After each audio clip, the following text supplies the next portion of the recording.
پیارے ناظرین، سیاست و صحافت میں خوش آمدید۔ آج ہم آپ کو پاکستان پیپلز پارٹی اور متحدہ قومی موومنٹ یعنی MQM کے درمیان ہونے والی بات چیت کے بارے میں بتائیں گے اور اس بات سے بھی آگاہ کریں گے کہ دونوں پارٹیوں کے درمیان ابھی تک معاہدہ کیوں نہیں ہو پایا۔ پیارے ناظرین، تحریک عدم اعتماد کے دوران متحدہ اپوزیشن کی حمایت کے لیے MQM اور پاکستان پیپلز پارٹی کے درمیان جو نکات طے پائے ہیں، ان میں شہری علاقوں کی میئرشپ MQM کو دی جائے گی، جو گزشتہ دور میں بھی MQM کے ہی پاس تھی۔ خیر سگالی کے طور پر سب سے پہلے کراچی کے میئر مرتضیٰ وہاب کو ہٹا کر MQM کے نامزد بندے کو لگایا جائے گا۔ اس طرح حیدرآباد اور دوسرے شہری علاقے جہاں MQM کی اکثریت ہے، وہاں MQM کے لوگوں کو سامنے لانے کی بات چیت طے ہوئی ہے۔ ایک بات واضح کر دوں کہ MQM اور پاکستان پیپلز پارٹی کے درمیان جو زبانی کلامی معاہدہ ہوا ہے، اس پر عمل درآمد کے لیے ایک کمیٹی بھی تشکیل دی گئی ہے۔ کمیٹی میں MQM کی جانب سے خواجہ اظہار الحق، جاوید لطیف اور کنور نوید جمیل، جبکہ پاکستان پیپلز پارٹی کی طرف سے مرتضیٰ وہاب اور سعید غنی شامل ہیں۔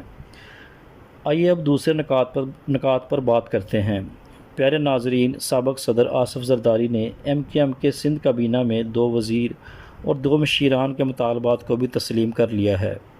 مرکز میں اگر نون لیگ کی حکومت تشکیل پاتی ہے تو وفاقی کابینہ میں ایک مرکزی وزیر اور ایک مشیر کا عہدہ بھی MQM کے حصے میں آئے گا۔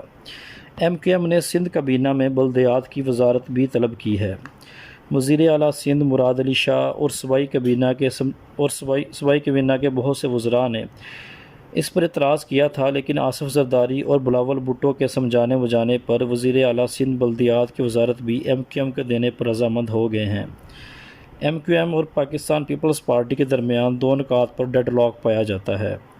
MQM سندھ کابینہ میں تعلیم اور صحت میں سے ایک اور وزارت کی طلبگار ہے، لیکن آصف زرداری اور بلاول بھٹو دونوں وزارتوں میں سے ایک بھی وزارت دینے سے گریزاں ہیں، جبکہ MQM کا دوسرا مطالبہ یہ ہے کہ اندرون سندھ کا ملازمتوں میں سے 40% کوٹا یا تو ختم کر دیا جائے یا MQM کو بھی ان ملازمتوں میں سے وافر حصہ دیا جائے۔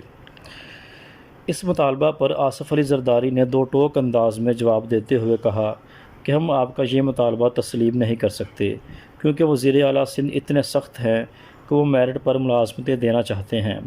کیونکہ تمام ملازمتیں اب میرٹ پر دی جا رہی ہیں، ایسا ممکن نہیں ہے کہ سرکاری محکموں میں 40% ملازمتیں MQM کو دی جائیں۔